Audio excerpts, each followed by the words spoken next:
everyone. How are you guys doing on this lovely Sunday?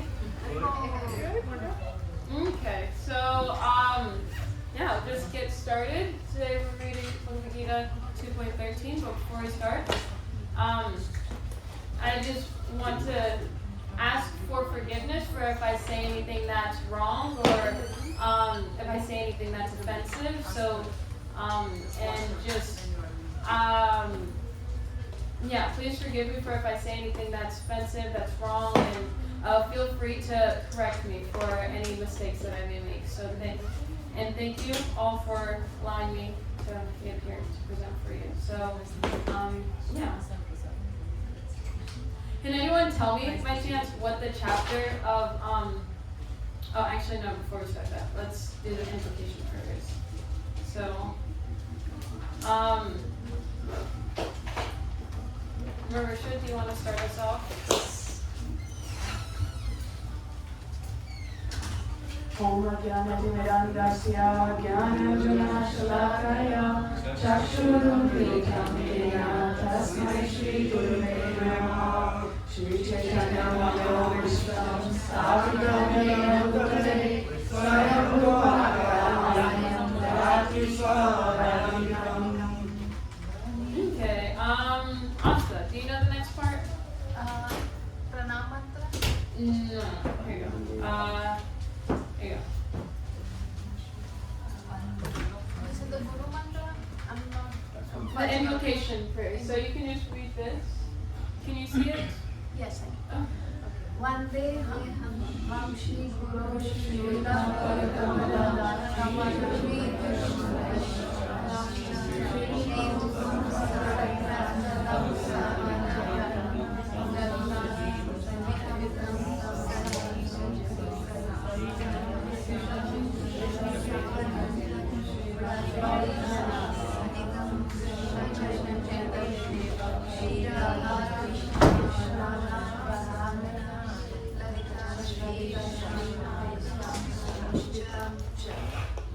Thank you. And then, Samanji, you want to do the next one? You just read the top one. Krishna Krishna Karuna Sindhu Deenabandhu Jagapate Gopesha Gopika Kanta Radha Kanta Namostute. Thank you, hand it to your best friend. Gaurangi Radhe Vrindavaneshwari Vrishabhanusute Devi Pranamami Hari Priye. Let's see. So, Prabhu, do you want to do the next one? Vanchakalpatarubhyascha Vivasindhubhyo cha Patitanam Pavanebhyo Vaishnavebhyo Namo Namaha. Let's see. Vaishnavi, what's the next one?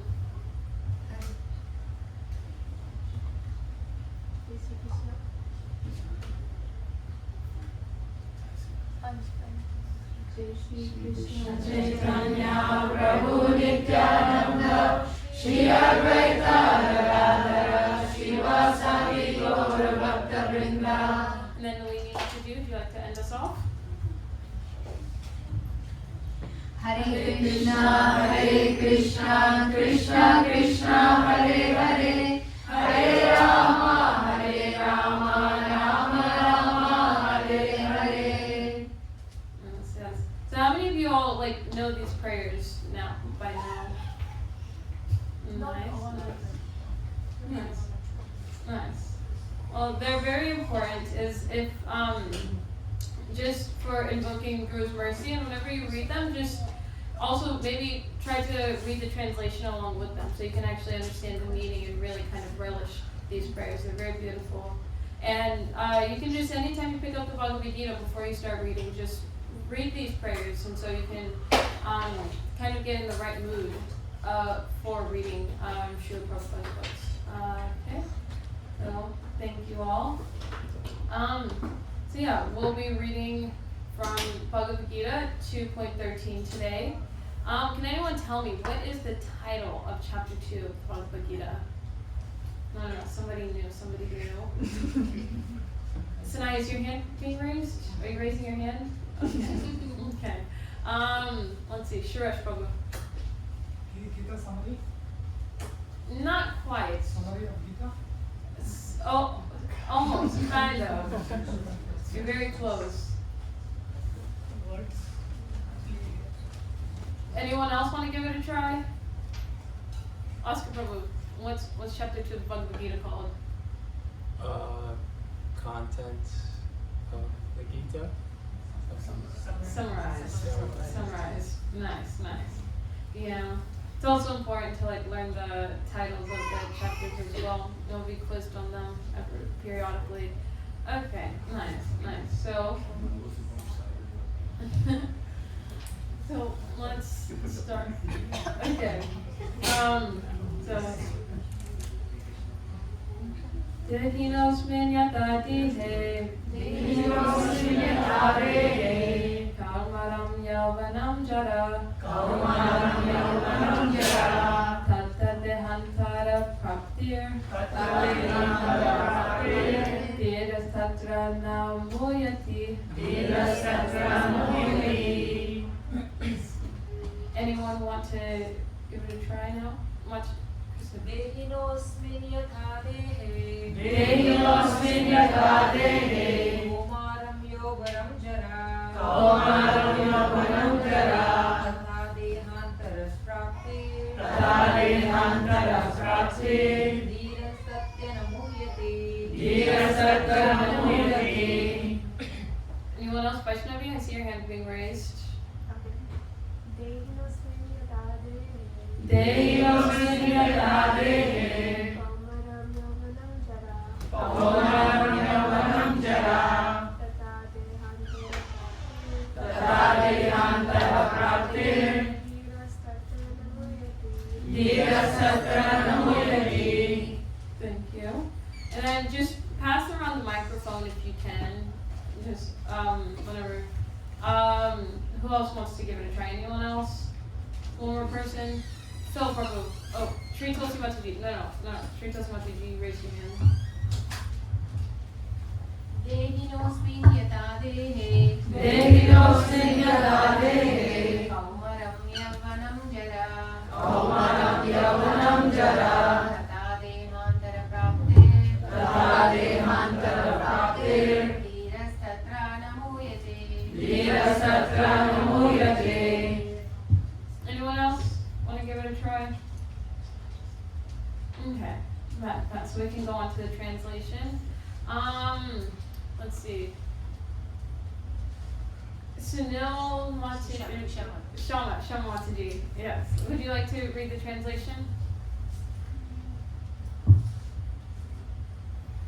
She likes to read more in Hindi. Oh, that's okay. Prabhuji, you read on her behalf. Translation is the embodied soul continuously passes in this body from boyhood to youth to old age. The soul similarly passes into another body at death. A sober person is not bewildered by such change. Nice. And then could you give like a summary of that essentially? Feedback.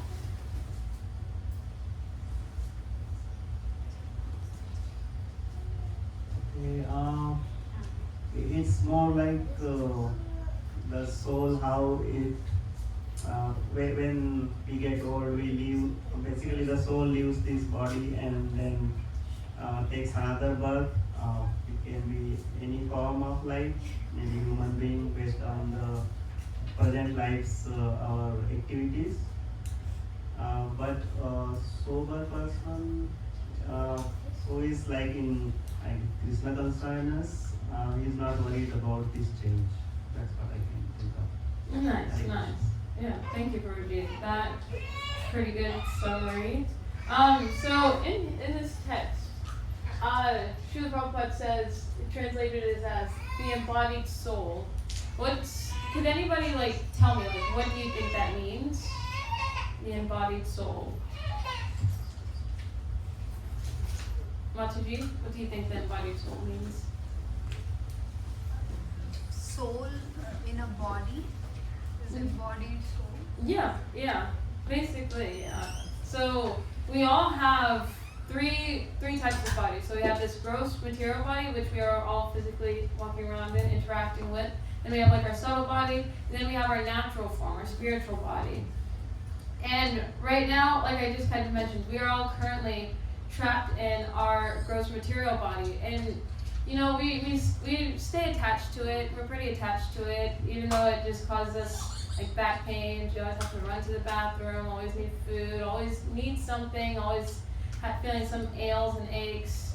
You know, it's a little uncomfortable, kind of like, you know, like a fish out of water. You pull a fish out of water, it can't really survive too well. It's kind of like drowning in the oxygen. It's not very comfortable. So just as that fish out of water is like in distress, we are similarly like just always in distress because we're just not in our natural element. And I guess a good pastime to go along with this text is the narration of King Chitraketu in the Srimad Bhagavatam, Canto 6. So King Chitraketu, he was extremely attached to the idea of having a son. He was very rich, very opulent king. He had a lot of beautiful wives. He had a lot of money. He had everything. He was a wonderful king. Yet he was not satisfied because he had not yet bear a son. You know, in the Srimad Bhagavatam, it states that he had 10 million wives. 10 million wives. But not a single one could give him a child. So he was a little upset, but he was also just very attached to this idea of having a son. And so what he did is he called out the great sage Angira and to help him bear a child. And so Angira, he warned King Chitraketu, your son will be the cause of great lamentation, or great jubilation, as well as great lamentation. And King Chitraketu, he just decided, yeah, let's go along with the yajna. I want a son.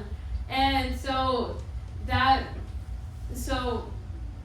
the son, like the sage Angira, he performed the yajna, and then King Chitraketu, he had a son named, in the Srimad Bhagavatam it says Skanda was his name, and whenever he was born, Shurashena, the kingdom that King Chitraketu was ruling, they were all very happy, very jubilant. Like there was just so much joy everywhere upon his son being born. And you know, this is kind of how our material attachments grow. We kind of just seek out ways to further enable them and stuff like that. But here, if you notice in the text, like Prabhuji addressed, that Srila Prabhupada says in the translation, a sober person is not bewildered by such a change. And so now we'll just dive into the purport and just kind of see what Srila Prabhupada means by a sober person is not bewildered by these changes. So yeah, let's move on. So let's see. Upananda Prabhu, would you like to make this translation?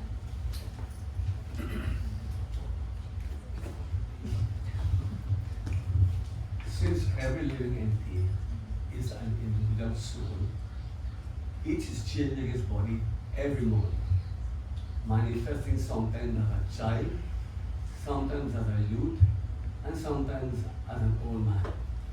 Yet the same spirit soul is there and does not undergo any change.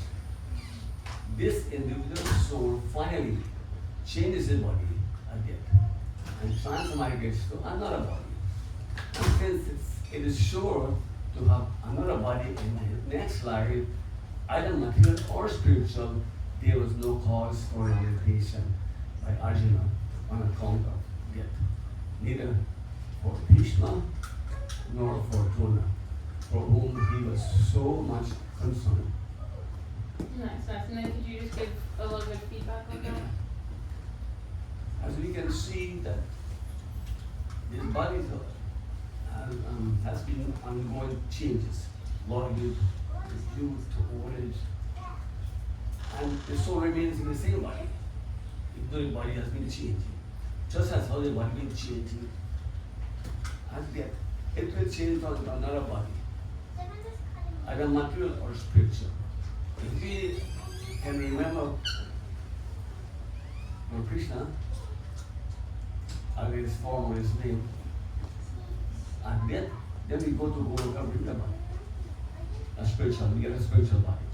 But even now we come up, whatever we remember, as for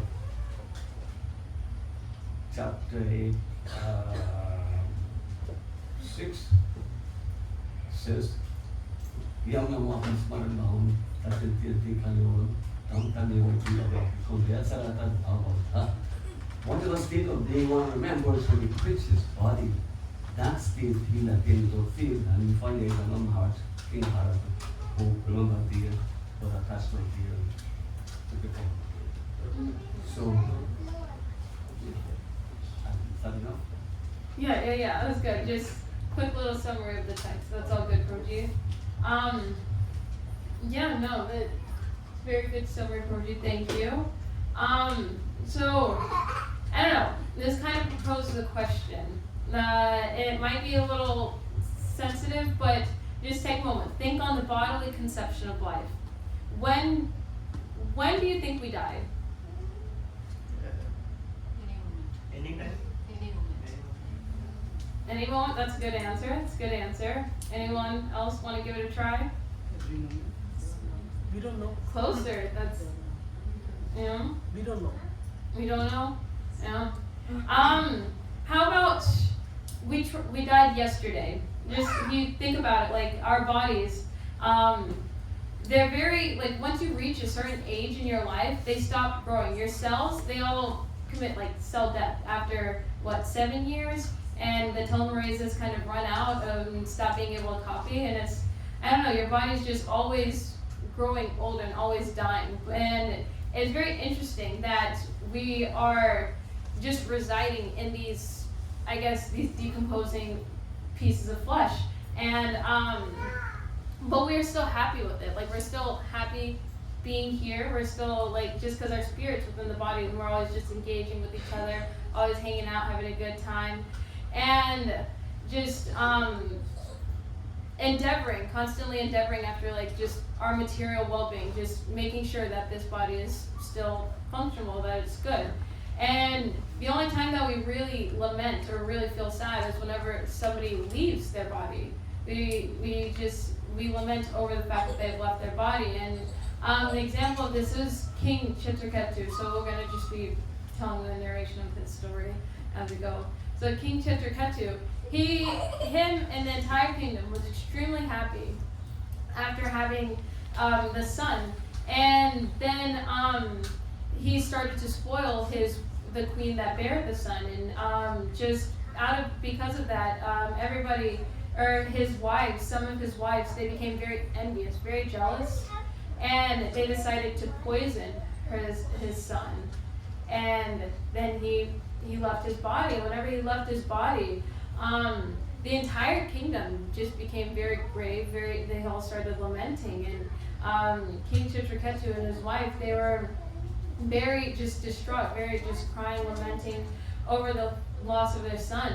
And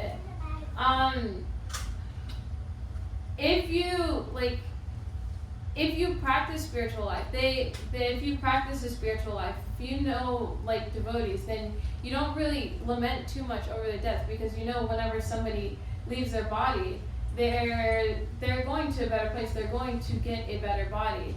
And then just everything that we do in this moment, in our, like, just as we spend our days, we are preparing for our next body type. And so even from a young child at a young age, they start preparing for their next body. And so as a parent, it's like your responsibility to make sure that they are growing up, like, and they're engaging in certain, like, more devotional activities and stuff like that. Because you can start devotional service at any age. Like, look at Prahlad Maharaj.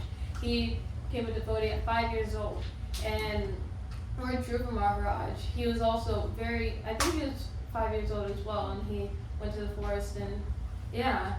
And so bhakti doesn't really have an age to it. So it's our responsibility, like if you're a parent, to start engaging your child. But this is where King Chitraketu kind of failed. He didn't start preparing his son in that way. He was just enjoying his time with his son and didn't really prepare his son for properly in the next life, which is why they were so sad.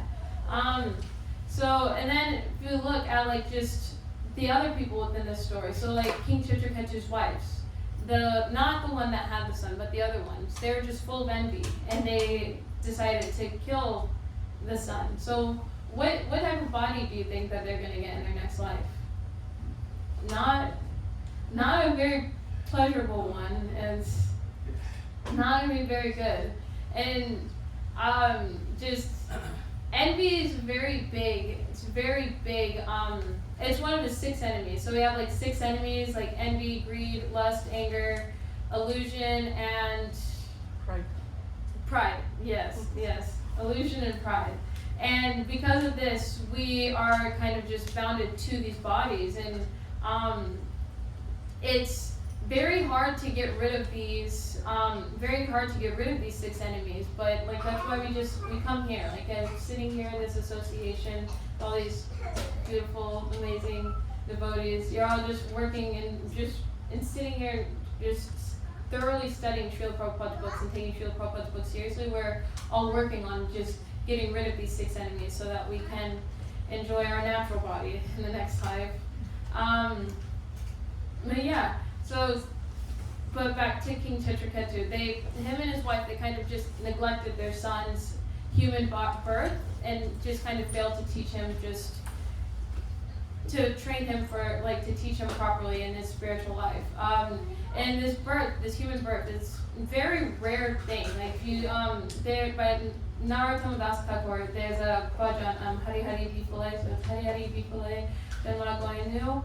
I have spoiled this human birth. Narottam Das Thakur is crying out like, I have spoiled this human birth. Manusha Janma Paya Radha Krishna Na Bhajya. Because I've obtained this human birth and I have not yet served Radha and Krishna. Then Janiyashu Niya Visha Kainu, and I've knowingly drunk poison. So just in this way, like this human birth is extremely rare. You get it not very often. You have to go through like the 8.4 million species of life, and each of those lifetimes may be 100,000 years and so on. Like it's very rare to get this human birth. And just by the association of pure devotees, the association of devotees in our past lives, we have made it here. And so we must take advantage of it. And Narottam Das Thakur, he's saying, like, I'm not serving, and I'm willingly drunk poison and really drinking poison because of this. And so just this human birth, very rare, very important, especially if you have children. It's very important to make sure that Srila Prabhupada says that if you are a devotee and you have a child, you're raising Vaikuntha children. So it's very important to just ensure their spiritual life's going well.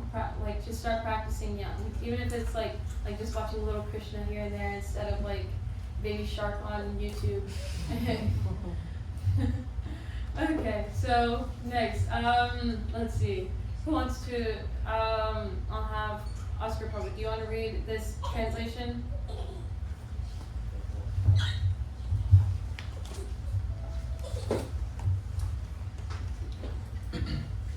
Rather, you should rejoice for their changing bodies from old to new ones, thereby rejuvenating their energy. Such changes of body account for varieties of enjoyment or suffering, according to one's work in life. So Bhishma and Drona, being noble souls, were surely going to have spiritual bodies in the next life, or at least life in heavenly bodies for superior enjoyment of material existence. So in either case, there was no cause for limitation. Any man who has perfect knowledge of the constitution of the individual soul, the super soul, and nature, both material and spiritual, is called a Didha, or a most sober man. Such a man is never deluded by the change of bodies. Thank you, Prabhuji. Would you like to give like a little summary or some feedback on that? Yeah, so I guess Arjuna is trying to understand that he shouldn't be lamenting for Bhishma or Arjuna, because if they were to like fall in battle, we're either gonna go to heavenly planets or have spiritual bodies, because their bodies would die but their souls would go on. And if one is aware of their constitutional position as a soul and how the soul continues after life dependent on the work that is performed during that lifetime, then he understands the situation of the soul and how it continues. Yeah. So if you like look at like Bhishma and Dronacharya in their lifetimes, they both, like Srila Prabhupada said, had noble positions, and so there's not really a need to like really worry about what type of body they'll get in their next life, and because they both just followed the principles of Dharma throughout their life. And even like this was before Bhishma died on the field, but if you looked at like the way that he died, he waited for months. He was just lying there for months on that battlefield until he was able to like glorify Krishna. And then so it's just very, very auspicious deaths that like just even like as a devotee, and that's the case for like all devotees generally. With devotees, if somebody in devotee life, there's really no need to feel like loss or feel sad over just another devotee just like leaving their body, because you should be glad. It's like more of a joyful moment. Because in this, I don't know, in this material world, we kind of create this conception that like death is bad, we don't know what's going to happen after it, it's scary, we fear it. But there's not really anything to fear with it if you have secured kind of just the type of body that you want, and you're comfortable with the type of body that you're securing in your next life. And I don't know, you see it with Vaishnavas, especially within the Vaishnava community, you don't really feel the sadness. There's more like, you see like Srila Prabhupada, and whenever he was getting ready to leave his body, he just laid there and he recited the Srimad Bhagavatam. He didn't stop reciting Srimad Bhagavatam. And you just see like there's just always kirtan going on, there's always chanting of the holy names. It's not like a remorseful moment. Like after they're leaving, you feel the separation, yes, because of a loss of their association, but you never really feel sad about, they left their body, because you know where they went back to Godhead, and it's just they're in their more natural position. And there's kind of like also like Srila Prabhupada says, he says like whenever he leaves the body, because a lot of the devotees were a bit worried, like, Srila Prabhupada, what are we going to do? Since you're sick, you're going to leave us. And Srila Prabhupada said, don't lament over my body, like, just follow my instructions and read my books. Because he's still here in our books, and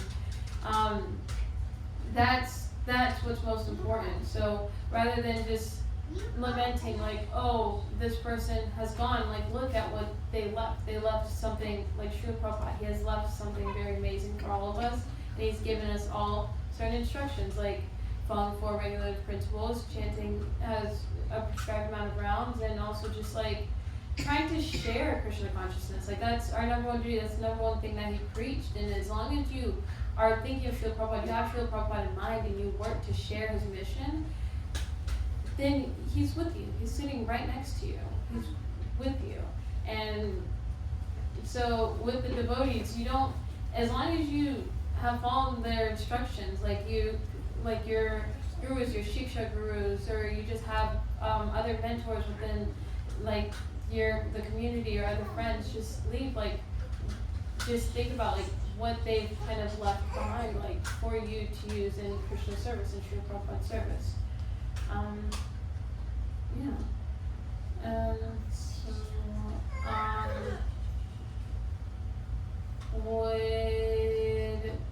Let's Srila Prabhu, would you like to read this text?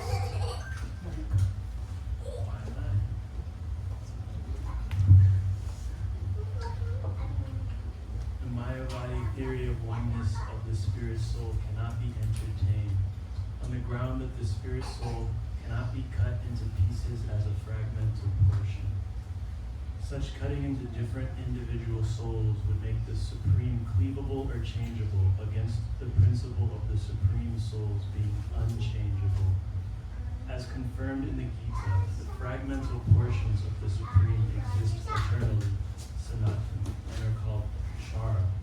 That is, they have a tendency to fall down into material nature. Nice. Would you like to give a few words about it? Say a few words about it? I don't actually really know the Mayavadi theory of oneness that well. What is it? Like, what is it that they say? I don't actually. Oh, they essentially just say that I'm Krishna.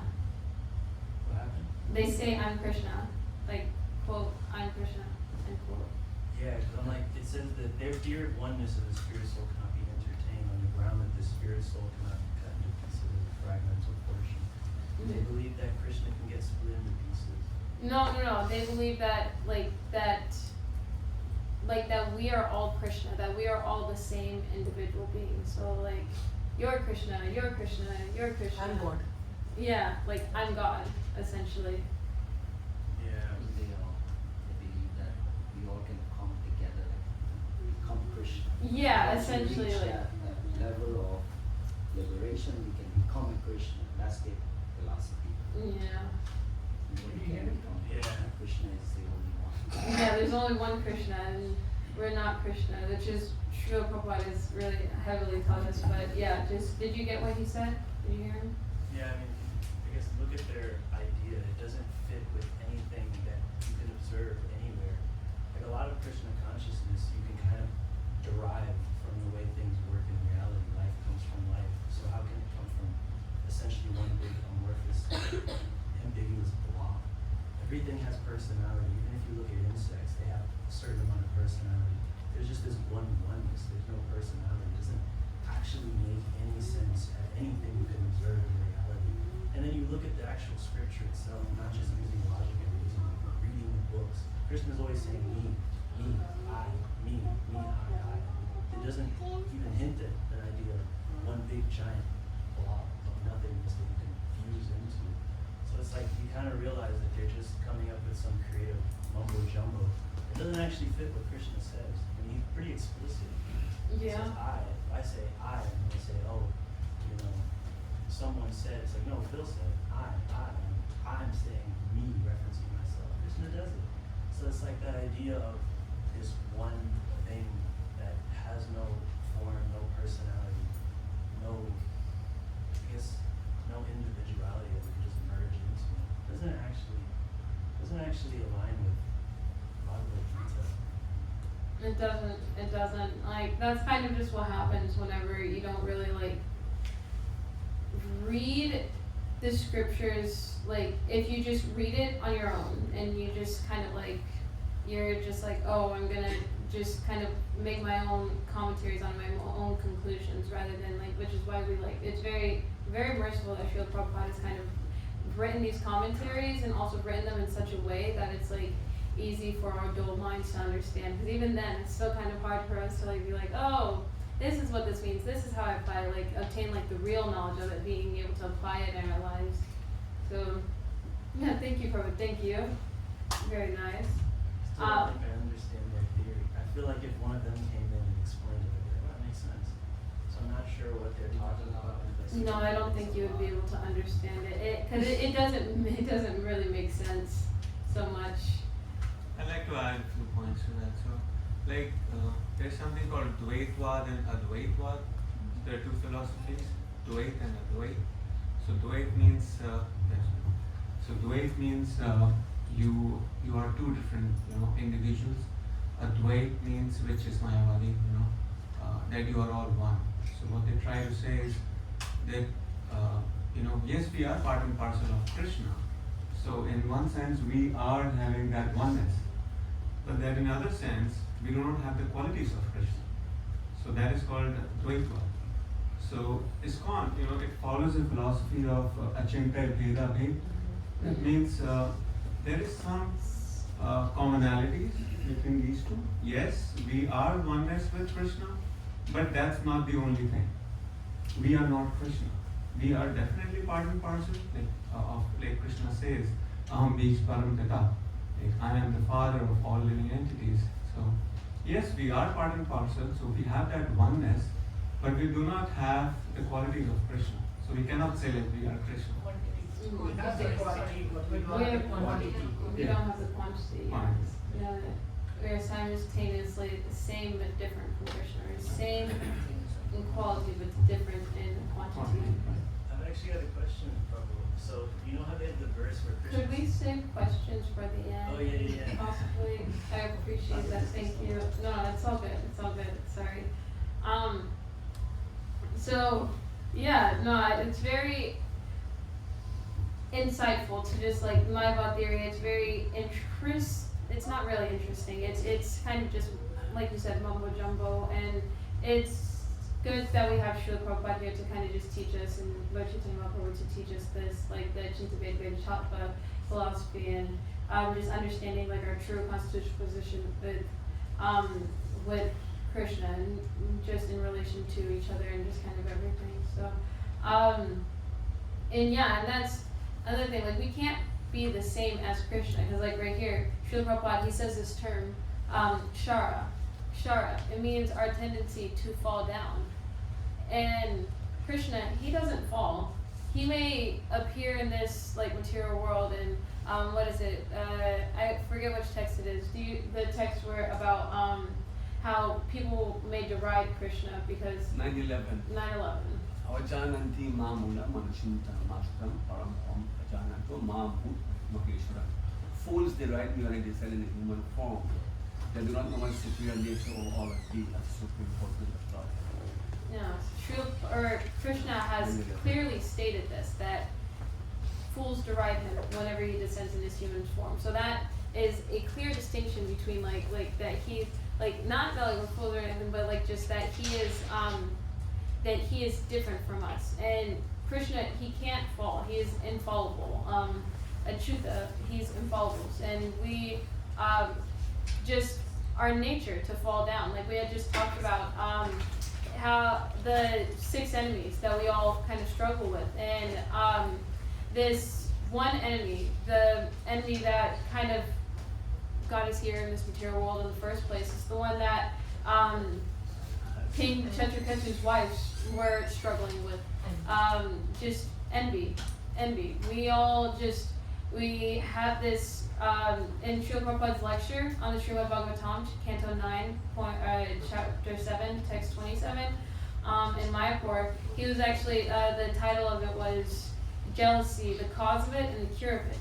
And Srila Prabhupada was talking about how just because of jealousy, we have all just kind of left Krishna, because we all, like if you experience jealousy, then that's you being jealous of Krishna. And in a sense that we, like anytime that you claim something is mine, like, oh, that's my daughter, my son, that's my car, my house, this is my money. Anytime you say something is mine, you're challenging Krishna, you're being jealous of Krishna, because everything belongs to Krishna, but you're claiming it as yours. And if you have this propensity to feel like I'm the controller, that I'm in charge of everything belongs to me, then you will never really get back, be able to get rid of the other 5 anarthas. You'll never, or not anarthas, but like the other 5 enemies. You'll never be able to really overcome those, get rid of those, if you keep that mentality that everything is mine.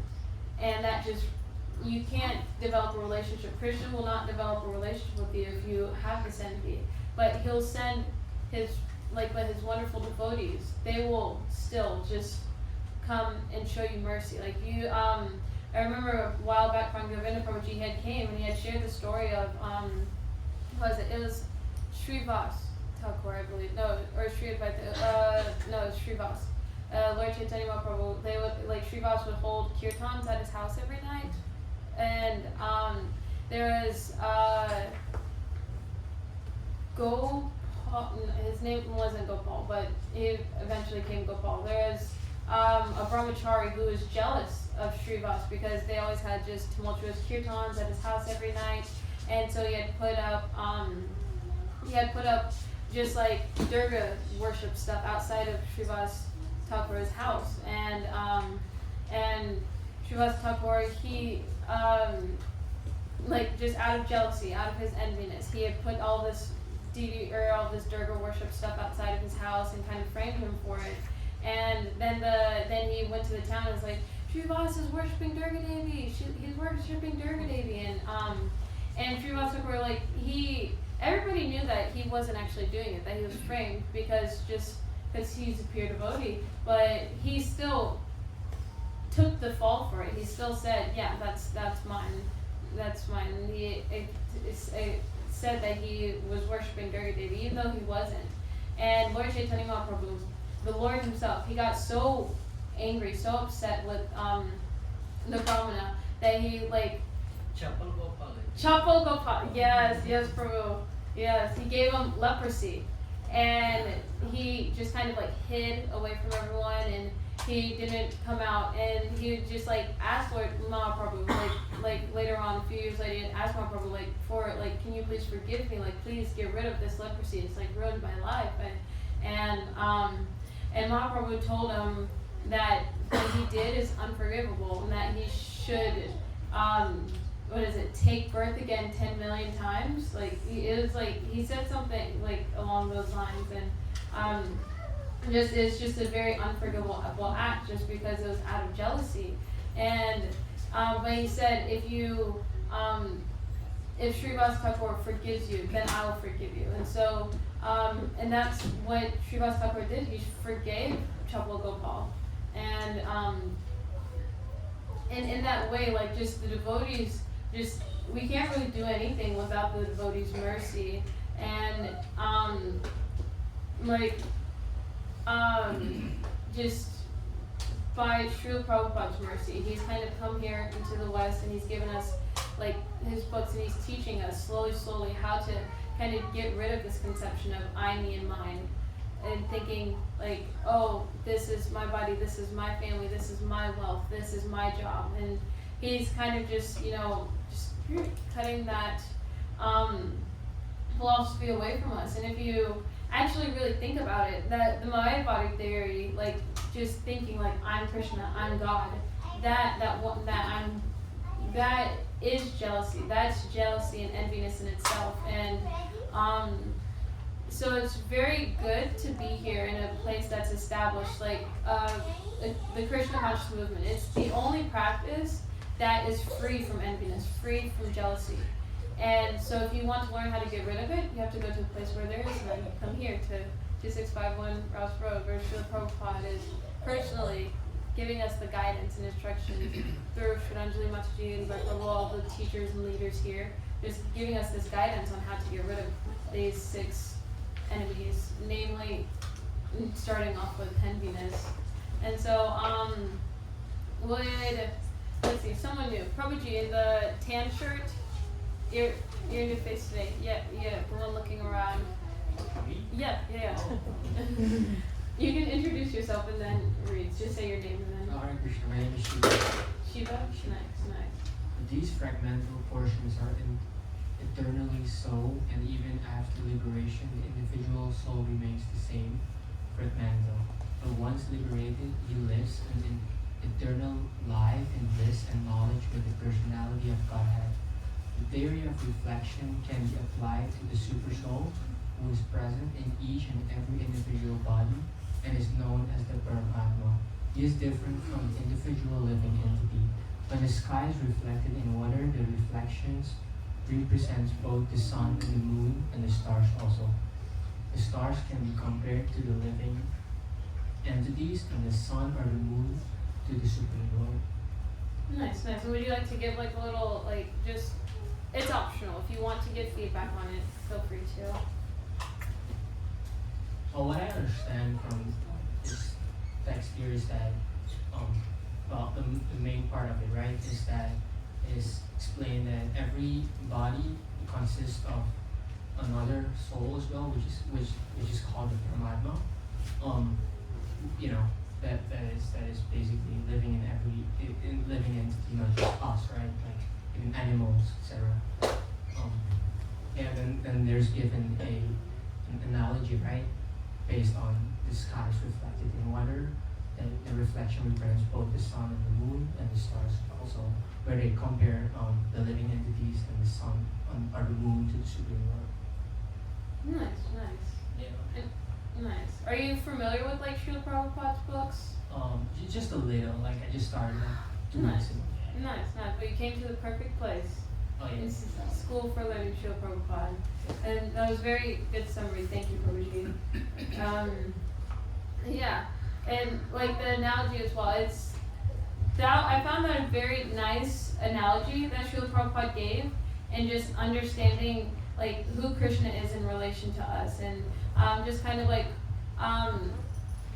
here it also kind of talks about like that Chitta Veda Tattva philosophy that like you guys were just talking about, just how we once we become liberated, we develop these qualities of Satchit Ananda, so eternality, blissfulness, and full of knowledge. And those qualities are the qualities that Krishna has. And those qualities we develop whenever we go back to our natural form. And so we just have to work on first, in these material bodies, first being able to, just develop this relationship with Krishna. Yovam pashyati sarvam cha mai pashyati tasya ham cha pranashmami Satchamena pranashyati. So you just have to just work on developing this ability to see Krishna everywhere, because he says in that verse that for those who see me everywhere and see everything in me, I'm never lost to them, nor are they never lost to me, as in Krishna. They're never lost to Krishna. And in this way, like this human birth, it's the only body that you can take in this material world that can allow you to develop this relationship with Krishna, that allows you the chance to be able to get close to Krishna. If you're in the heavenly planets, you're just going to be like all happy, like I have all this wealth, I have all this Lakshmi, I have all this Kava, like you'll just be like, you'll be enjoying too much to be able to think about Krishna. And then if you're in the hellish conditions, wow, no thought about anything else but except how much pain you're in. And then whenever you're here, there's so many life forms you can take. Like if you look outside, there are various types of trees. You can see grass. Like you can come back as like anything. You see, surprisingly, I don't see any ants walking around, but all those ants walking around, like that was you in a past life. And so it's just like you have to think, like in all these various forms that we have been in, this is the only one that have been allowed to actually develop our relationship with Krishna, to grow our spiritual knowledge. And so we should take advantage of it, and so just being able to develop this vision. How do you think we go about developing this vision? Anyone want to watch the Mataji? I think doing everything like the 5 senses, applying all the 5 senses towards Krishna. So you might have to help me out. Let me try to remember. So with your skin you do pranam. With your ears you listen. With your tongue you chant. With your mouth you eat prasadam. So how many did I get? Pranam, listen, chanting. Eyes. With your eyes you see the beauty of Krishna. And the smell. Flowers. Yeah, the smells. Offered to Krishna. The flowers offered to Krishna, which do after Mangalarti. So yeah, all the senses have to be invested fully in Krishna. And then where do you learn to invest these senses? Because you can Our Vedic scriptures. Our Vedic scriptures, but maybe I'm reading it and I don't understand it too well. Like it doesn't make sense to me. Devotees, being around devotees. Yes, and the association of devotees, namely, like taking Shiksha gurus, like Lord Chaitanya Mahaprabhu and like the Chaitanya Charitamrita that we've been reading. If anyone wants to join the calls, Wednesdays at 7 p.m. He glorifies, just like in his in chapter 2, I believe, the spiritual masters. He emphasizes the importance of Shiksha Guru, so you can learn how to engage all of your five senses into this, like, just serving Krishna and developing this vision. So thank you, Mataji. Thank Yeah, you. that's what this I just quickly add that purity is the force. At least my Maharaj, like someone I listen to all the time, he says purity is the force, but how do you become pure? You become pure by listening to your guru. Yes, Mataji. By following the instruction. It's very nice. Nice. So, let's see. We'll have Nalini Mataji. Would you like to read this text? Can you see it fine? I'll try. I'm able to. Okay. The individual fragmental spirit soul is represented by Arjuna, and the supreme soul is the personality of Godhead, Sri Krishna. They are not on the same level, as it will be apparent in the beginning of the 4th chapter. If Arjuna is on the same level with Krishna and Krishna is not superior to Arjuna, then their relationship of instructor and instructed becomes meaningless. If both of them are deluded by the illusory energy, Maya, then there is no need of one being the instructor and the other the instructed. Such instruction would be useless because in the clutches of Maya, no one can be an authoritative instructor. Under the circumstances, it is admitted that Lord Krishna is the Supreme Lord, superior in position to the, I'm unable to see it very well, position to the living entity, Arjuna, who is a forgetful soul, deluded by Maya. And then would you like to give a few words on it? Say a few words about it? I'm trying to soak it first. No good, Mataji. I will first put it in small sentences or phrases. What I see here is two separate entities. One is Krishna and the other one is Arjuna. Arjuna is instructed and Krishna is instructing. Arjuna has a different type of energy, which is Maya, and which is illusion. Maya is illusion. Whereas Lord Krishna, he is the Supreme Lord and he has a clarity of energy. So there are two separate entities. So there is this transaction of clarity or wisdom that is going on between them, and it is so clear that the message that is being passed on, or the instruction that is passed on from Sri Krishna, he is called in every scripture or every little part of reading that I've been or I attended, I saw him being referred to as personality of Godhead. So Supreme Personality of Godhead, Supreme Soul, he has this wisdom that is being passed on to Arjuna, and in this process that information is actually also passed on to us. And I have more which was connected to the previous conversation, but I will add that towards the end. Yeah, thank you. Thank you, Mataji. Appreciate that. I like the term that you said, transaction of clarity. That's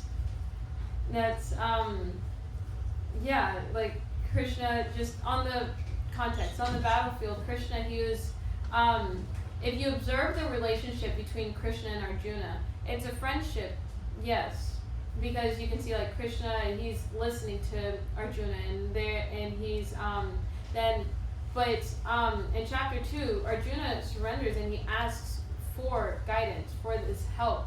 And then in that place, in that instance, this relationship of, right here, Srila Prabhupada says, instructor and instructed. So of teacher and student, guru and disciple. And just like we were talking about the last slide, just being able to achieve this vision of being able to see Krishna everywhere, of achieving this state of Satchidananda, of eternality, of knowledge, of blissfulness, of being happy. You must go through this process, this relationship between instructor and instructed. If you look at just, anyone wants to tell me where we left off with the story of King Chitraketu? See if everyone's listening. Marisha? Well, the queens got envious, so they poisoned the sun, and the whole kingdom was lamenting. Yes, yes. There was no sun anymore. Yeah. Great lamentation, as well as the jubilation didn't last very long. And so now we'll pick up where to remove this lamentation, to get rid of this, King Chitraketu and the sage and Gira, he brought Narada Muni to come and instruct King Chitraketu, as well as all of Shrestana, because everyone was in distress and everyone was lamenting over the loss of their son. And so Narada Muni, he came and he instructed the king. He reminded the king that just like these arrangements were here before him, and that whenever he leaves his body, they're going to be here after him. They're not going to be here after him, because just everything is temporary. And so he's just reminding King Chitraketu of this. He's reminding him that Krishna is supreme control of everything, that his son was really Krishna's son. He did not have, in one of the earlier texts, he used this example of a seed. Like a seed is not always, you plant a seed, it doesn't always sprout. So you have a child, and it's all only by the mercy and supreme will of Krishna. And that's kind of like what Narada Muni was explaining, he was telling, just reminding King Chitraketu.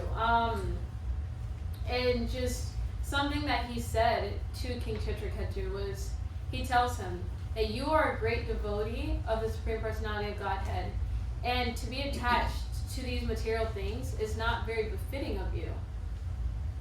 And that's kind of like what Srila Prabhupada is doing for us. If you look at it, like, he's reminding us, like, you are not this body. You are a devotee of the Lord. You are a servant of Krishna, of Srila Prabhupada, or of Krishna. And Srila Prabhupada is reminding us of this, of our natural position, of just, we are in this uncomfortable and unnatural place, and we need the Guru to be able to remind us and give us, like, and help us get out of this illusion, this conception of I, me, and mine. And that was all just out of, like, Srila Prabhupada's compassion, that he's been willing to so effortlessly, just like he's endeavoring so much to be able to share with us all of this way to be able to return back to our natural position as a devotee of the Lord. And so it just gives us one duty. What is our duty to Srila Prabhupada? He has given us this. So what should we do for Srila Prabhupada? Or what should we do in return? Anyone want to? Give this to others. Give it to others? Yes. But before you can give it to others, what must you do? You must educate yourself, Guru, association with the devotee. Yes, Mataji. You must accept it. You must accept what Srila Prabhupada has given to us, and you must accept Srila Prabhupada's instructions, and you must do it sincerely. And if you continue reading this story, this narration of King Chitraketu in the 15th chapter of Canto 6, King Chitraketu, he accepts these instructions of Narada Muni. And you can see in 16.15.16, he develops that like that. Uparidangshati te gyanam gyanya sattvadarshinaha.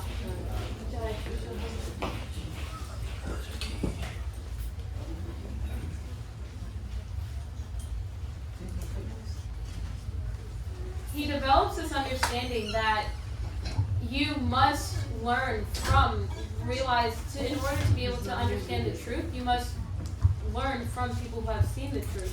And that's what he did. The first thing he said to Narada Muni, and after Narada Muni was finished instructing him, he had told Narada Muni, like, you and Agnira have dressed up as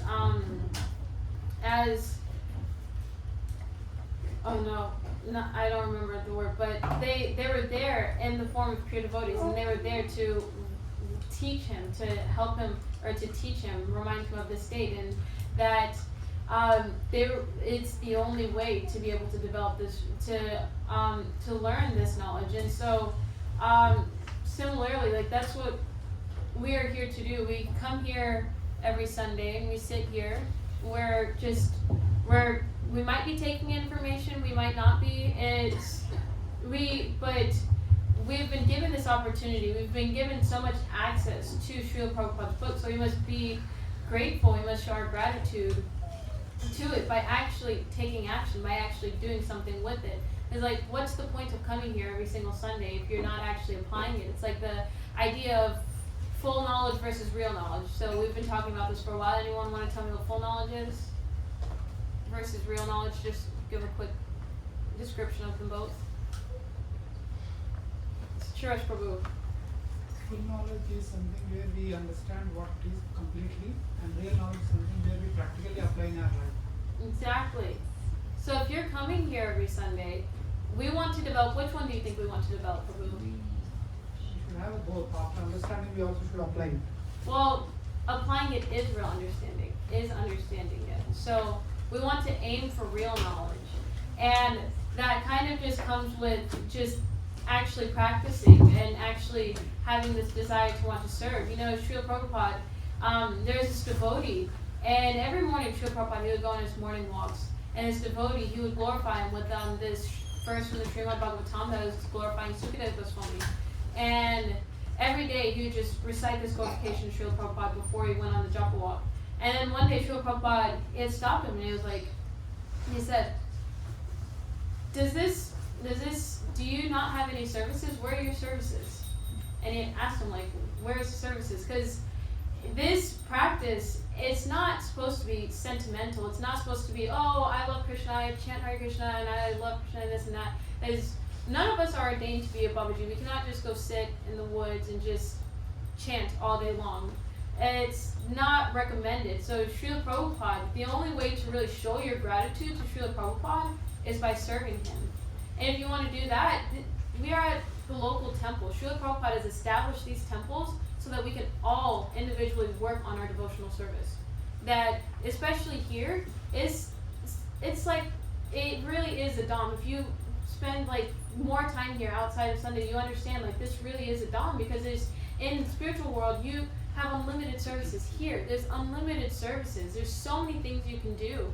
And especially like with these upcoming weeks, like festival time, we have like Janmashtami, we have Lord Balaram's appearance day on Wednesday, and then Srila Prabhupada's appearance day. Then we have Radhastami. We have all these festivals coming up, and then after that Kartik. And so all of these just great opportunities for all of us to engage in services. And so I just want to recommend, like, you guys just consider all just coming, helping out, and asking Shraddhanjali Mataji just in ways that you can be able to serve, especially within these upcoming weeks. And then, as well as just, if you can't give your time, you can always give your Lakshmis to Krishna. Like, you can always give something back to Krishna, because what is the point of coming here, learning, if you're not actually doing anything with it? And so, with that, I just want to end off with like just talking about like Srila Prabhupada, his first encounter with his Guru Maharaj. Srila Prabhupada, he was more into like the nationalist movement. He was like saying like, oh, India must deserve our independence, like we need our independence from India. And his Guru Maharaj told him, no, you need to free your soul. And that's what we all need to do. We all need to take this seriously. We all need to endeavor to free our soul. And Srila Prabhupada, he has given us this opportunity to, so just return the favor by just helping out. So, any show of hands, anyone want to come do some services in these upcoming weeks? Nice, Mataji. Nice, Matajis. I see familiar hands. Anyone new want to come and do? It's okay, it's working thing. it'll take some time. And so with this last bit, it's just important to just kind of sincerely develop this want, this desire to free our bodies, because I don't know if you guys kind of like realize just the setup of this. So it's like we all start off as a baby, then we go to a boy, then we get older, then we get old, and then we die. And then if we don't take this life seriously, if we don't take our spiritual practice seriously, we get And so Samanvi, would you like to read this off really quickly, and then we'll go into questions and criticisms and all that good jazz. So if your mind is God conscious, then you get your body next like God. And if your mind is dog conscious, then you get your body next body, a dog. Srila Prabhupada's Seattle lecture, October 11th, 1968. Srila Prabhupada ki jai. So, any questions now? I know, Mataji, you wanted to say something earlier. Like, you had some. First of all, you have taken up such a challenging concept of death and the importance of soul. So that is quite commendable. Ray, what is your new name? Please remind me. Radhika Rupa. Radhika Rupa. Yes. That I really appreciate that. And so the core concept of what I understood from the studies of spirituality that I have done so far is to understand that we are soul and the soul never dies. But I also have a contradicting question that came up immediately. For example, if something were to happen to my mom tomorrow, and I say that, oh, she's a soul and that's okay, I will not lament, I will not be sobbing, I'll not be mourning, I think I'm putting it off, is what came to my mind. The reason why I would feel sad if my mom were to pass away, or if I lose someone who is really close to my heart, is because of the time that I spent with them. That's a memory, and I would miss those times, and those thoughts will come, and they would bother me a lot. I would be a lot more sad if I had not known this core truth that she is a soul, she belongs to Krishna, and she went back to Krishna. And luckily, the good thing is I really desired her to learn more about this. She was not into this at all, but since a year, or around a year time, she started learning about all this truth, and I'm able to share that with her. And this verse, this line or this summary puts it all together very nicely. That whether you want to be God conscious or dog conscious, I think that is funny. So I'm so happy that she became God conscious, and that is something that I wanted to add. When Phil, am I right, Prabhu? When you asked about Mayavadi philosophy, I know a few things. I was quite a Mayavadi, and what they believe is that this is my last one. Every person here is a soul. Every person is a Paramatma. Every person has that awareness, curiosity, to learn about what is the ultimate meaning of this life. Why am I born as a human in this body? What is the meaning? What is the purpose of this life? Everybody has that, and these people, they want to find and understand the depth of it by using their own mind and their own understanding, versus going with a religion in a religion where they say, any religion where they say that this is God, this is the path, choose this. That a thought or that belief they do not like. That is Mayavadi as far as I know. Just wanted to add that. That's all. Thank you, ma'am. Yeah. So any more like questions or like comments or anything? I actually have a question for her. Have you ever heard of the Theosophists? Could we do this first and then you guys discuss after? I'm so sorry. It's like just the sake of time. I'm sorry. Huh? Yes, yes. Questions, criticisms, comments concerning Krishna's. Here, let Palash go and then you guys. Sorry, yes. Marisha Mataji, you want to give this? Mataji, first I would like to say that very wonderful slides you have created. I like this format very much and I really appreciate that. Because I was like very engaged by the way you created the slides and like, so that's happening. So I'm like very visual learner and gets me more into like, when I see something, like something is happening, it like immediately catches my mind. Because mine is like just goes there to the dog definitely. And yeah, so that was my thing. I like the point of God conscious or dog conscious. So people who are so much lonely, then they get a dog in their life, especially here in America. So because we all yearn for some loving exchanges, and we don't know exactly whom to share those exchanges with. So people who don't know Krishna and people who think that Mayavadism, for example, like if God is like a cloud or something, you don't have anyone to exchange feelings or emotions with. You'll definitely like have someone to exchange it with. Then you'll like get a dog. And then like at the time of death, maybe just like Jada Bharat, Bharat Maharaj, we're like thinking of a deer, and then like it's just a moment of that, and then like Krishna will give whatever we desire. So if you're thinking of a dog and like you're leaving your body, and then you're thinking, oh my God, what will happen to my dog when I leave? You become a dog, right? So we have to take care of Krishna, and at the time of death, like Bhishma Maharaj, when he was about to die, he asked Krishna personally, can you please be my friend, and so that when I'm leaving my body, I want to see you or Shyam Sundar Roop. So our deity is here, Mahaprabhu is there, Prabhupada is here. We just have to keep serving Krishna, so at the time of death, we are able to remember Krishna.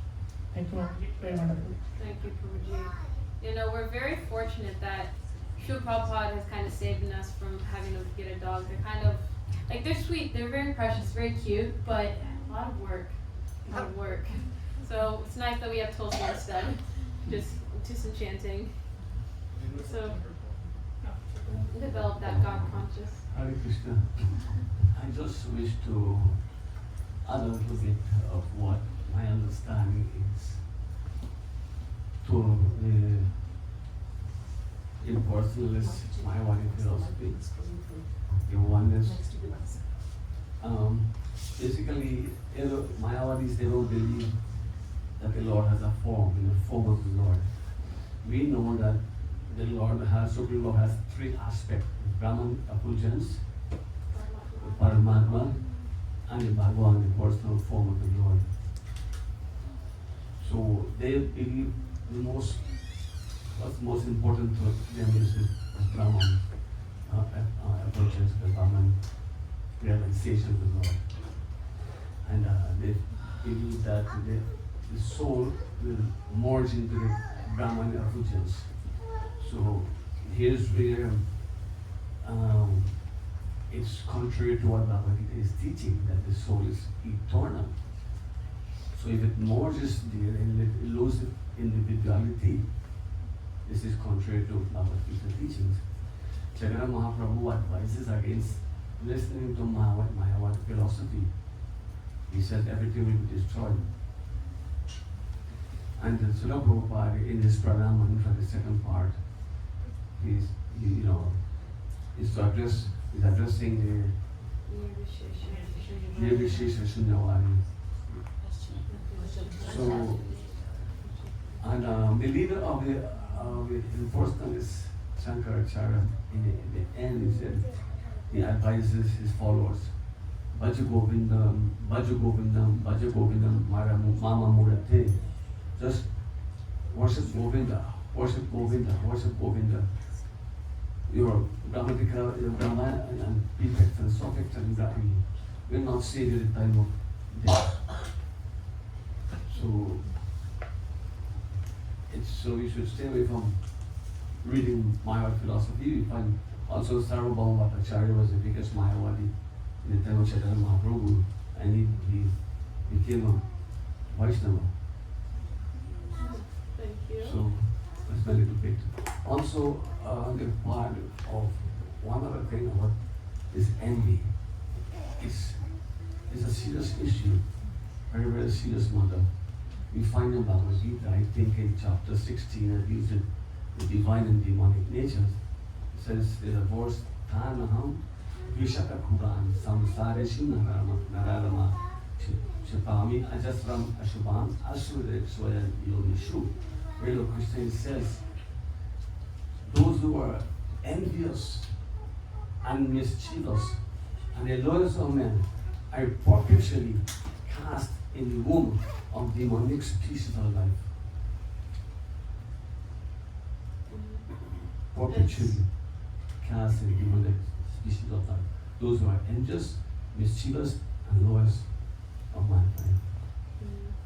No, envy is very, it's very, very dangerous, very just, like, very dangerous to have to play with. And so it's very fortunate that we have this opportunity. You know, whenever you serve, whenever you do services, even if it's as something as like sweeping the temple room floor, or just like picking up trash outside or something like that, you're purifying your heart. And so like, especially being here in the presence of Sri Sri Nitai Gaur Maharaj, coming here to do physical services, like that's what Srila Prabhupada wants for us. Like we are in this community, so we come here, we do these services, we clear this envy, we clear all of these 6 enemies that we have from our hearts, so that we can actually make room for Krishna. So thank you, Guruji. Anyone else have any more comments or questions, criticisms? Oh, and then after you, and then. Oh. Mataji, you mentioned that Prahlad Maharaj and Dhruva Maharaj, my God, at the age of 5 they started devotion life, but from reading Srimad Bhagavatam we understand that Prahlad, within the womb of Kayalu, his devotion life started. Yeah. Yes, thank you, Guruji. That is true. Because she was in the association of devotees all the time. Yeah, Narada Muni, he spoke to and her. the sadhus were there. Yes, thank you, Guruji. So Mataji, I always had this question. So in Bhagavad Gita, Krishna says that whatever you remember me at the time of death, that is the body you will attain in the next life. So, but what about the majority of your life? Like whatever you have done in the majority of life, that does that not have any relevance to what body you get after you die? So like that's something I always didn't understand. Well, once you start to develop this Krishna consciousness, you start working on this platform of A karma. So there's V karma. So that's the karma that most people usually work in. Developing like good karma, bad karma, acting in the 3 modes of goodness. But the moment you start training yourself to be Krishna conscious, you start chanting, you start performing services, even if they're not devotional, you start performing these services so you can get to that platform of, because this bhakti practice, why we chant 16 rounds every day, so that we can develop training. It's training our mind to constantly think of Krishna. Like you chant 16 rounds, Srila Prabhupada, he never stopped chanting. Even whenever they put like the stethoscope to his heart, he was still chanting. They're trying to like take his like breathing measurements, stuff like that. Like you don't stop chanting. You're training your mind, because your mind, it goes all over the place. It's your greatest enemy, but you can make it your friend by training it. And whenever you do this process, you take up this process of training it, you're working on this platform of A karma, which is transcendental. So you're not developing any karma. So once you start chanting this holy name, once you start performing these services, all of those sins, all of those actions that you did for the majority of your life, because keep in mind, this isn't the only life that we've had. We've done this for billions and billions of lifetimes. And then, like, we just, by Srila Prabhupada's mercy, only by Srila Prabhupada's mercy, we practiced for what, 20, 40 years, and we're able to, like, just develop this Krishna consciousness. It's so merciful, and just through that, like, working on this platform of A-Karma, all of those sins, all of the sins of just millions and millions of lifetimes, they are eradicated. And we develop just that relationship with Krishna. Radhiji, can I add to what he asked? Yeah. Can I add? So the thing is, you were saying that what about the time and remembering Krishna? So once you come into Krishna consciousness, right? So you're, so once you've come into Krishna consciousness, it's on or not? On? I don't know. Yeah. So like, I know that, sometimes when we were not in Krishna consciousness, we would like remember Krishna or whoever we worshipped in the morning, in the evening, come back from work or studies, But once we are chanting, then, Krishna kind of gets activated in our heart, right? Activated in the sense that, like Bhagavad Gita says, there are like two birds. When you are, when the two, it's like a witness bird. One is witnessing and one is doing the activity. So suppose there are two birds like standing here, right? And one is a witness, Krishna is this, and this is a small little other.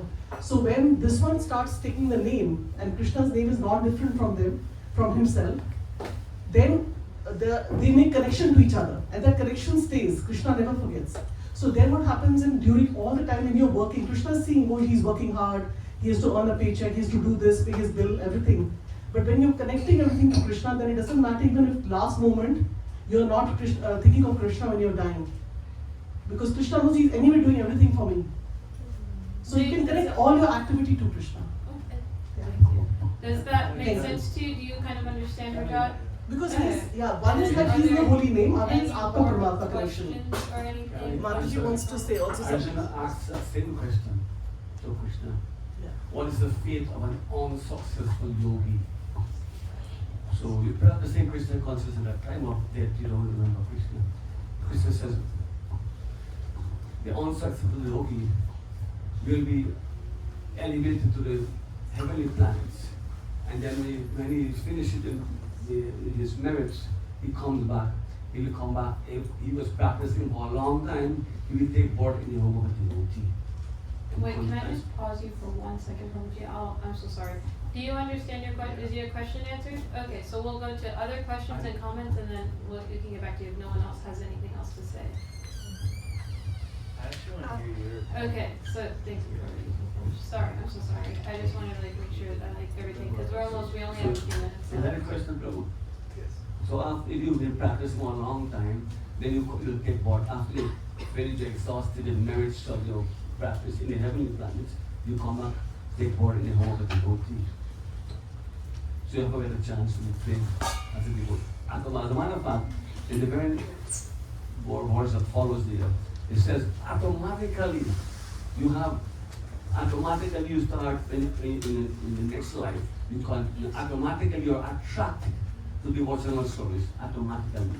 That's why you find that you see some people just start in devotional service and they take off. Because in the previous life they were up there. It's also for the association of devotees. And if you were not practicing for a long time, then you take part into the rich aristocratic family. I actually have a question. In this endeavor, there is no loss of divination. Unless you have not known the dangerous type of fear. The most dangerous type of fear is that you take part in a low species, low human being. So once you're practicing love will show, at least you get a human form. And most likely, like I said, those two options, those two possibilities. Normally go to you take part or in a rich aristocratic family.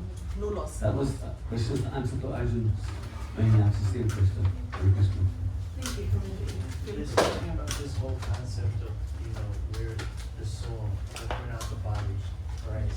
And there's knowledge that you acquire through reading and that you get. But you can't hear, Yeah, there's the idea, this is a pretty lofty topic, right? I'm not the body, I'm the soul. And similar to what Mataji said, if your mom dies tomorrow, like that all goes out the window, you just feel everything. So how do we actually practically apply something so like deep as I'm not this body, I'm the spirit soul, in the moments where you need it the most? Like how do you apply it when you need it? And if you fail, how do you analyze your failure so that you can try it, so that you can succeed next time or get closer? Through devotional service, like it's what Srila Prabhupada has taught us, and it's might seem like, oh, like I'm doing all these services, but I still feel this stuff, because you have to have patience. It's a process. It's not, oh, I read this, I know this, I'm gonna do it. It's that that concept of full knowledge versus real knowledge. So you have to get by just following instruction. Like that's why we all need a Shiksha guru, because these like 6 enemies, these like feeling, and not even just the 6 enemies, but feeling just, it's easy to say like I'm the body, I'm the soul, I'm not the body, and it's easy to say like I won't be sad whenever my son, my daughter leaves. Like it's easy to say this stuff, but whenever it actually comes to the moment, it's a lot harder to actually apply it, because we are still in this human body, and we are still subjected to these emotions, to these feelings. And so just by patience, by patiently serving. I can't remember the full, like the verse that I was telling you about earlier, from the Brahma Samhita 10:14.8. If you read it, you are always experiencing these distresses. You're always experiencing just the reactions of what may appear, even if you're like offering obeisances and stuff like that. You're practicing this devotional service. It may appear like you're experiencing these reactions to these sinful activities, and so you feel this. But it's really just Krishna's special mercy. It's really just Krishna putting these obstacles in your path, putting these things in your path, so that you can learn a lesson. And it's also a test to make sure that you will still offer obeisances to him. Like this whole entire material world, it's like you can say the purpose is like to be illusioned, or because I want to fulfill my own desires and this and that, but it's really just Maya trying to help us, guide us to develop our relationship, like guide us to that path of developing that relationship with Krishna. So we get these stresses, we get these things, we experience these things, because that's just the nature of the material world. But you have to still offer your obeisances to Krishna. You still have to remember Krishna. Remember, this is Krishna's special mercy. And once you see it like that, you can actually physically start being able to apply it. If you just wait patiently. You just have to wait patiently and continue to perform devotional services. One question I have in regards to Antakalija Mahadeva Smaran Mukta Kalivaram. In that particular shloka, Krishna is actually promising that, at the moment, time of the death, when you are leaving your body, thinking about me, you will attain me. But if you take the Ajamila story, he has, even though he was a Brahmana and performed such a past activity, but that somehow he got fallen. And at the end of the moment, he remembered Krishna. He remembered Narayana. But then, why is not, the opportunity is given to him, but not going back to Krishna, but then purified himself. So how this both statement is actually getting, I'm just a little confused on the statement. Oh, no, it's okay. I was a little confused about it a little while ago as well, and then I asked His Holiness Sri Krishna Maharaj, because he's reading Jaiva Dharma right now, and he actually was talking about the story of Ajamil. And so with Ajamil, he was fallen, and then he had called out Lord Narayan's name because his son was named Lord Narayan. So that is like a Namavash, I believe it's like just like indirectly chanting the holy name. Chanting without offenses. Yeah. Oh, no. That's Namavash. No. Oh, then it's not Namavash. No, it's a name of Narayan, but he was calling his son. Yeah. So, but it's the same thing as Narayan. Same thing. And then the Vishnu Dutas came, but Ajamil did not leave his body at that moment. He, just because of that, he had this like realization, like, oh, I need to take this spiritual life more serious, because he saw the Yamadutas and he saw the Vishnu Dutas. So I had to take this spiritual life more seriously. And so whenever he was put back into his body, he actually practiced, he devoted his life to serving Krishna, to developing his Krishna consciousness. So it's not just calling Krishna name is actually going to work. But it also developing proper consciousness, Yes, proper yes. awareness. That is Yeah. the way is actually going to help take you to back to God. Yes, yes, because the name is very powerful, but in that moment he wasn't thinking about Narayan, he was thinking about his son. Yeah. See, can I add one thing? That, Yeah. because see how you do what you do every day in your life. That is the conscious you will develop at the end, right? So when you are Krishna conscious, so basically at the end you will be Krishna conscious. So that's why we have to. That's what Srila Prabhupada has established this temple and the services from morning 4:30 to at night. You are totally Krishna conscious if you follow what Srila Prabhupada is telling, right? So then there is a no question of what will I remember at the end. If you even don't remember, your material senses are gone, but still Krishna is so merciful that you are doing the services and everything. So at the time, Krishna will remember you. Right. So the Krishna is the one that time is basically in that moment taking charge. Yes. To give you the remembrance. He Because takes it's a- charge of the devotee. In Right. devotee's life, Krishna is the one who takes charge. Right. But then it is up to us how we are taking this serious. Yes, exactly. Right? If we not taking this life serious, then we cannot take this Krishna conscious as a cheat. That's why Jamal's story is there. Right. Thank you, Mataji. Yeah, thank you. And then I think that will end us for today because it is 6:33, so we'll go on to the next session of this. If you have anything else to talk about afterwards, you can feel free to talk to me after the program. So yeah, Avi Prabhu, if you want to get started.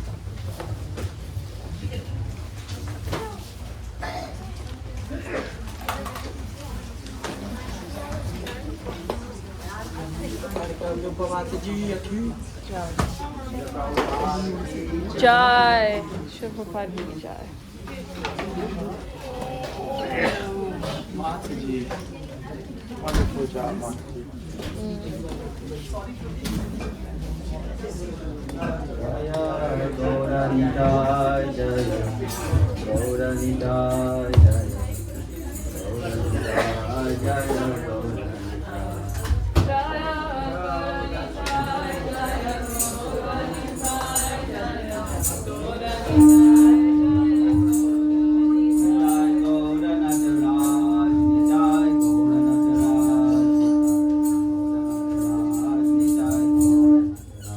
Nitai Gauranataraj, Nitai Gauranataraj, Nitai.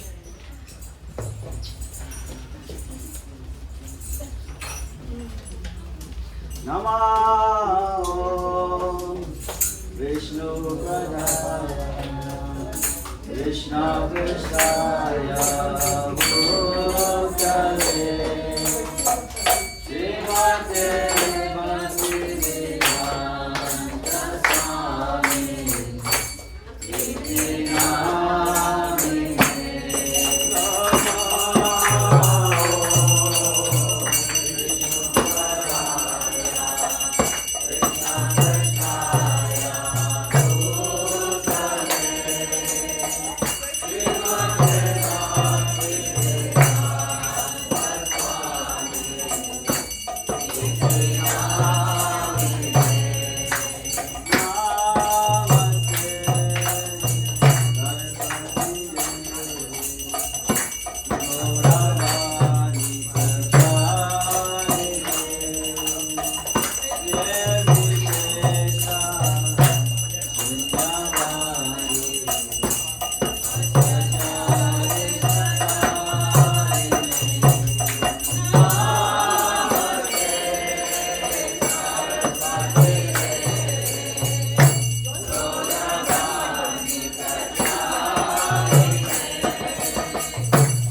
Paramahamsa Vichara Astoda Association of Divine Grace A.C. Bhaktivedanta Swami Srila Prabhupada.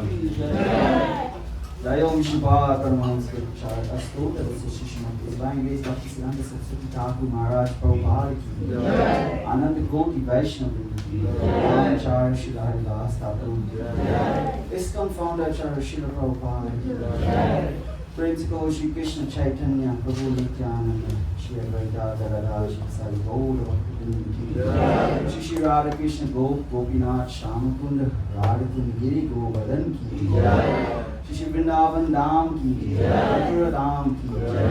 Navadvip Mayapur Dham Ki. Ayodhya Dham Ki. Jagannath Puri Dham Ki. Ganga Maya Jamuna Maya Ki. Shri Devi Bhakti Devi Ki. Brihat Niranga Ki. Harinam Sankirtan Yagya Ki. Srila Prabhupada Transcendental Books Distribution Ki.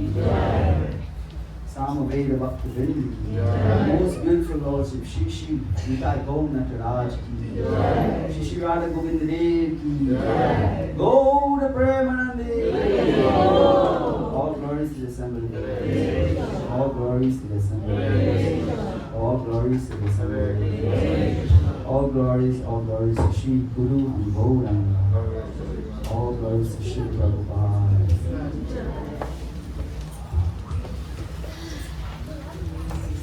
Hare Krishna, everyone. So today we are going to be doing, yes, Namaste, Narsimhaya, but we're also going to be doing Julan Yatra. This is where we will be swinging Radha Govinda very nicely, very gently. So we just want to make sure there's a couple of things.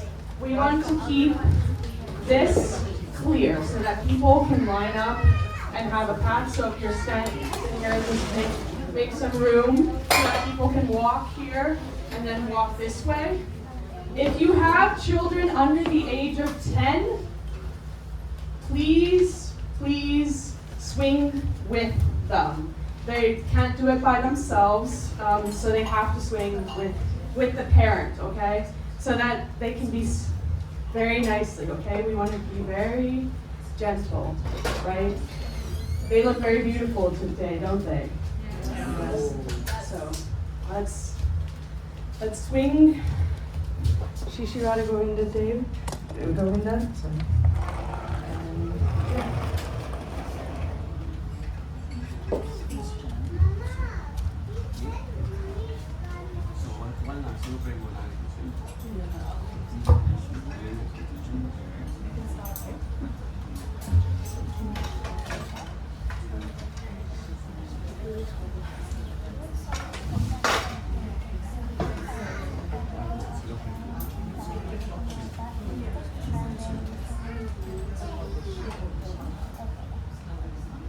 So when you're lining up to take your blessing, then you'll go to the right and for swinging, okay? Jai.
Krishna Krishna, Hare Hare, Hare Hare, Hare Rama, Hare Rama, Hare Rama, Hare Rama, Rama Rama, Rama Rama, Hare Hare, Hare Hare. Jai, Hare Krishna everyone. Thank you for coming this Sunday, lovely Krishna Conscious Feast.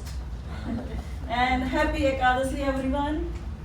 And today happy Jivan Yatra. So please come every day to swing Sri Sri Radha Govind Dev Ji.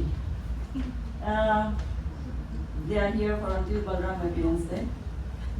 So take a chance and come. So thank you everyone for coming. So we have nice festivals are coming, which is Wednesday, Krishna's brother. Who is he? Lord Balaram. Lord Balaram's appearance day. So please everyone come. It starts at 6 p.m. And there is a Janmashtami coming. Whose birthday? Jai! Shri Krishna. Jai. So that starts at also in the evening from 7 p.m. and it goes until the midnight, 1 p.m., 1 a.m. And so everything is coming, so we need lots of help. So all volunteers are the heart of this community. So please come forward and see me, and then accordingly I will engage you in the services. And that means not only that day, it like few days earlier the services are starts, and the same day also, and the next day is what? After Janmashtami? Prabhupada's Day! Shri Prabhupada's Appearance Day. So that starts at 11 a.m. So at night everyone is here, and next day at 11, and if you are doing service, come at 8 a.m.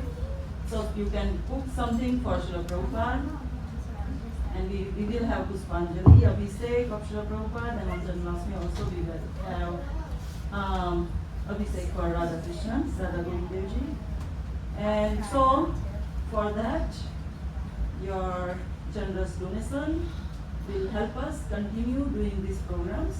So please humbly requesting everyone to please support making this festival nice. And whatever you can contribute, please contribute towards that.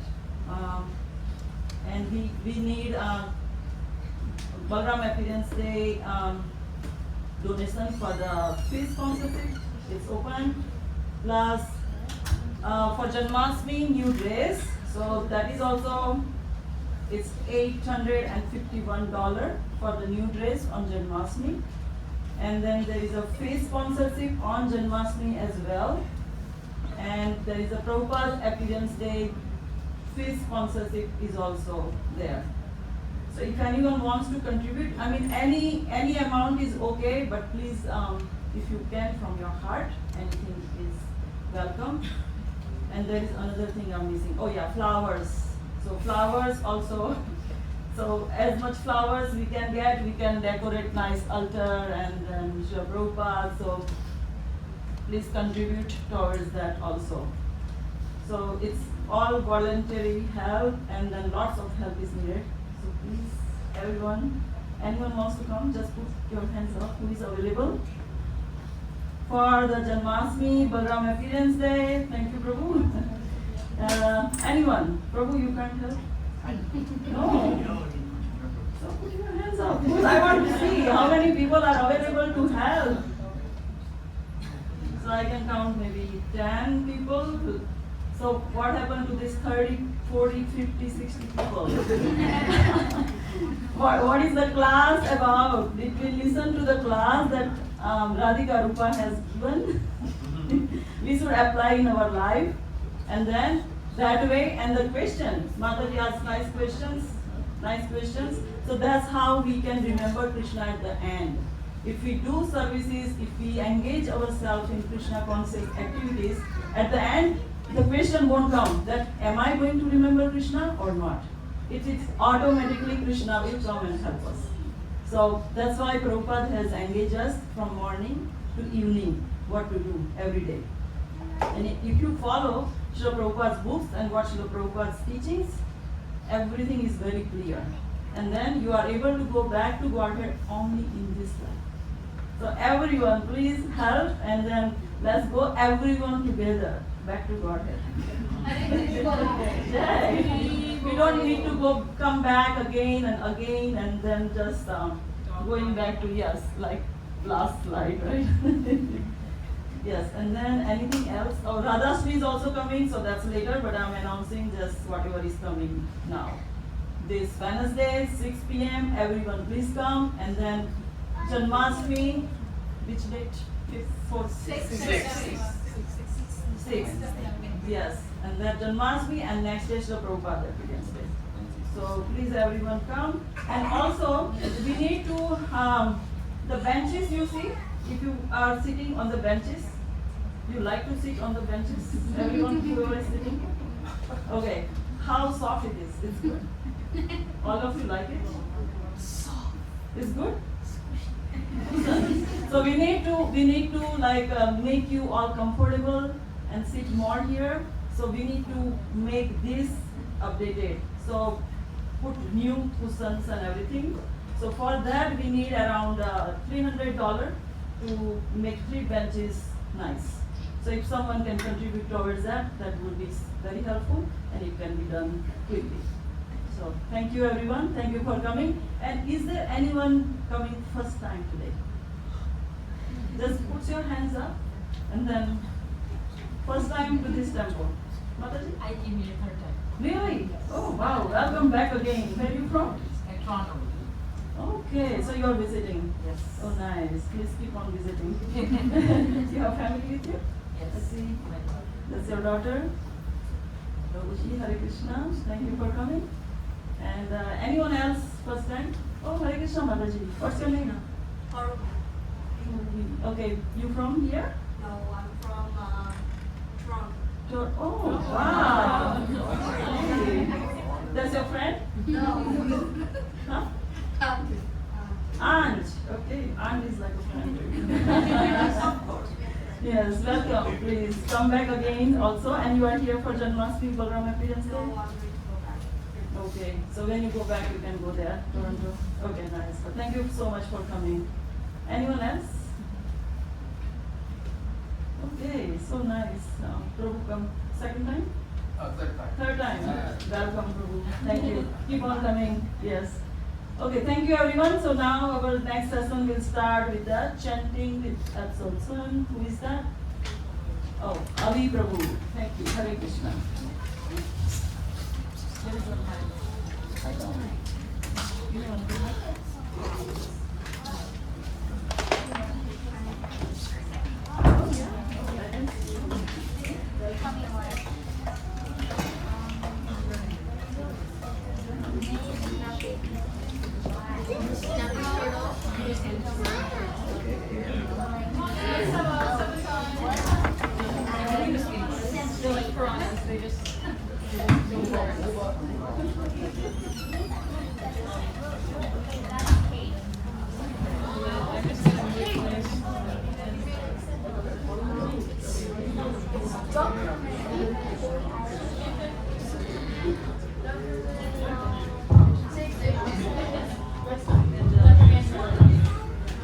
Hare Krishna.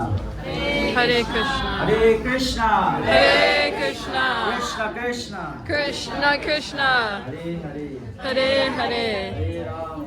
Hare Rama. Hare Rama. Hare Rama. Rama Rama. Rama Rama. Hare Hare. Hare Hare. Shri Prabhupada ki Jai. So today I will be doing Japa talk. So everybody will get one of these. It belongs to the temple, so when you finish with it, please drop it back in the basket and will be passed around.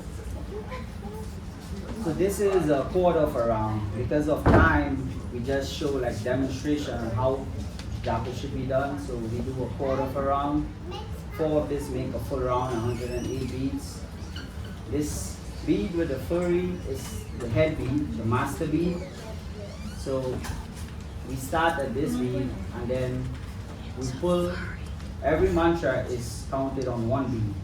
So we don't chant Hare Krishna on 1 and then Hare Rama on 1. Hare Krishna, Krishna Krishna, Hare Hare, Hare Ram, Ram Ram, Hare. Then we go to the next bead. and we pull the bead towards our heart, like we're pulling Krishna into our heart.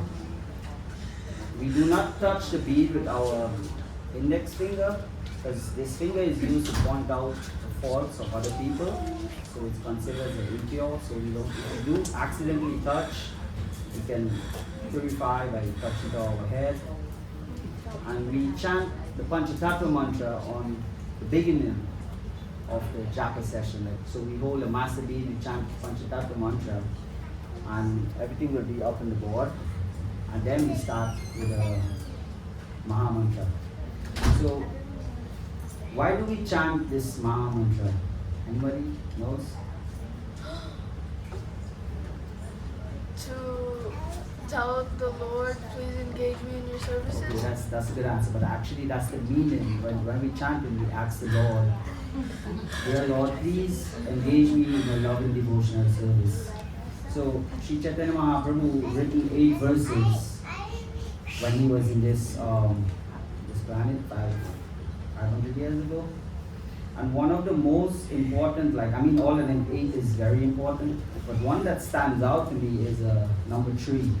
And this can help us a lot in chanting japa, because this japa is for our personal benefit. This is to increase our relationship with Krishna. Harinam Sankirtan is recommended for this age, but with that, everyone, like every living entity that hears the vibration is beneficial to that mantra. But this japa is for our benefit. And with this japa, if we do this japa very sincerely, it can enhance our Nam Sankirtan that we do on the street. So one of the most precious thing that Mahaprabhu had written is the number 3 verse of the Shishashtakam. So if anybody know, we can all recite it together.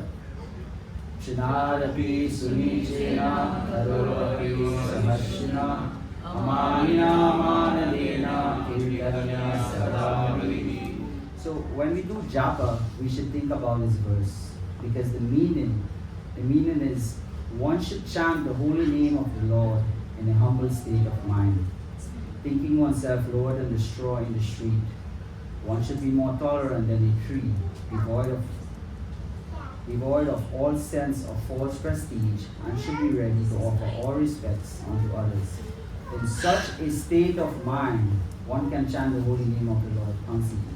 So when we do this japa, we should be humble.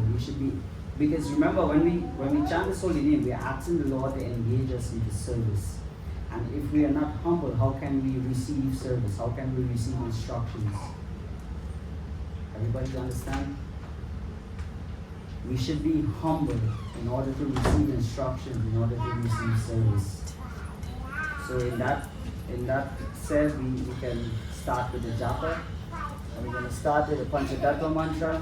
We say this mantra and we beg Lord Chaitanya Mahaprabhu, Lord Nityananda Prabhu to engage us in this service and to minimize the faults committed, the offenses committed while we do this japa. We are not all perfect.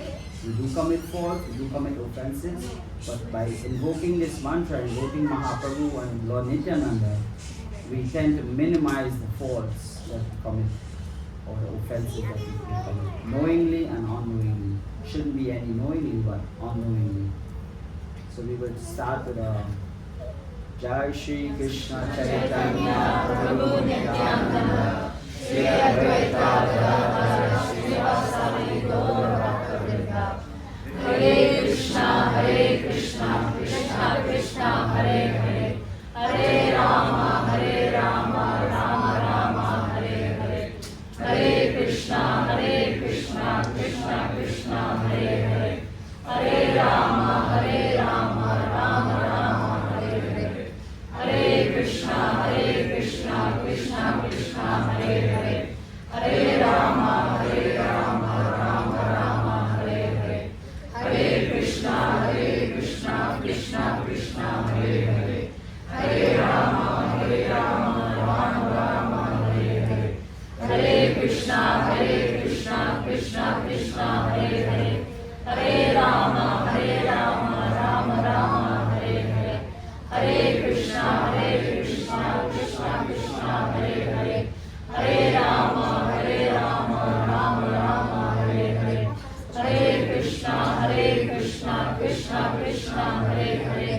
Hare Rama, Rama Rama, Hare Hare. Hare Krishna, Krishna Krishna, Hare Hare. Hare Rama, Rama Rama, Hare Hare. Hare Krishna, Krishna Krishna, Hare Hare. Hare Rama, Rama Rama, Hare Hare. Hare Krishna, Krishna Krishna, Hare Hare. Hare Rama, Rama Rama, Hare Hare. Hare Krishna, Krishna Krishna, Hare Hare. Hare Rama, Rama Rama, Hare Hare. Hare Krishna, Krishna Krishna, Hare Hare. Hare Rama, Rama Rama, Hare Hare. Hare Krishna, Krishna Krishna, Hare Hare. Hare Rama, Rama Rama, Hare Hare. Hare Krishna, Krishna Krishna, Hare Hare. Hare Rama, Rama Rama, Hare Hare. Hare Krishna, Krishna Krishna, Hare Hare. Hare Rama, Rama Rama, Hare Hare. Hare Krishna, Krishna Krishna, Hare Hare. Hare Rama, Rama Rama, Hare Hare. Hare Krishna, Krishna Krishna, Hare Hare. Hare Rama, Rama Rama, Hare Hare. Hare Krishna,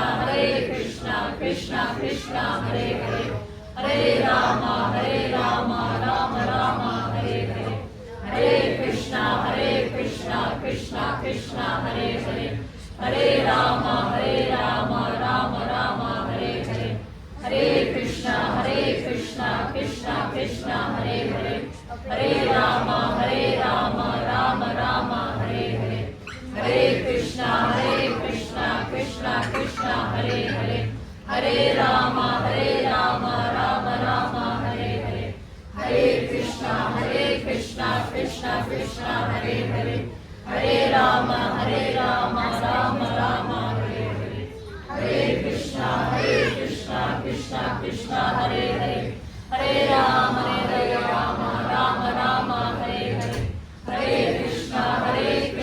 Krishna Krishna, Hare Hare. Hare Rama, Rama Rama, Hare Hare. Hare Krishna, Krishna Krishna, Hare Hare. Hare Rama, Rama Rama, Hare Hare. Hare Krishna, Krishna Krishna, Hare Hare. Hare Rama, Rama Rama, Hare Hare. Hare Krishna, Krishna Krishna, Hare Hare. Hare Rama, Rama Rama, Hare Hare. Hare Krishna, Krishna Krishna, Hare Hare. Hare Rama, Rama Rama, Hare Hare. Hare Krishna, Krishna Krishna, Hare Hare. Hare Rama, Rama Rama, Hare Hare. Hare Krishna, Chaitanya Prabhu Nityananda, Shri Advaita Gadadhara Srivasadi Gaura. Another thing is, when we reach to the end, we do not cross over the master beat, the head beat. We just simply turn around and then, but this is a quarter round. So when we're doing a full round, we turn around and we start again and go back the other way. Just a little message. This is taken from a book written by Satyananda Maharaj. Never forget that the first relationship one conditioned soul, any conditioned soul, can have with the Lord is a service relationship with the Holy Name. This is a way Krishna makes his first appearance in the life of a conditioned soul.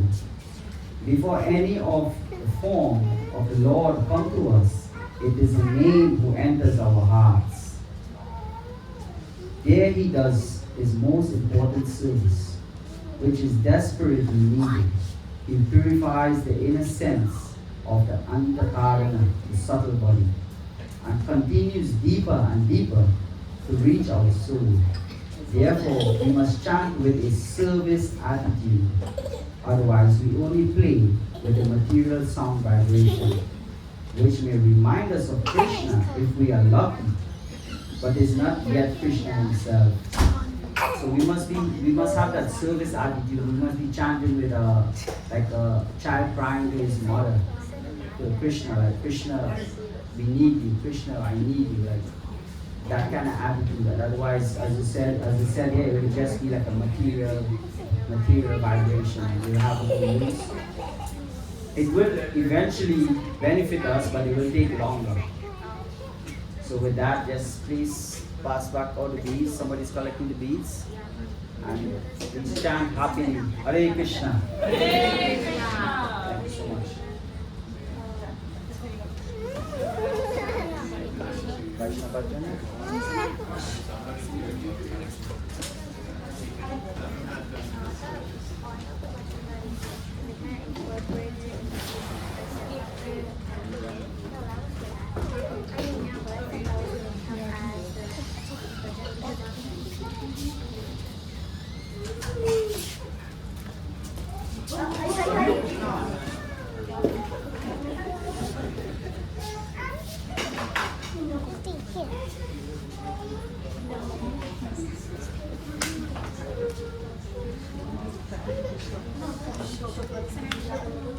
No.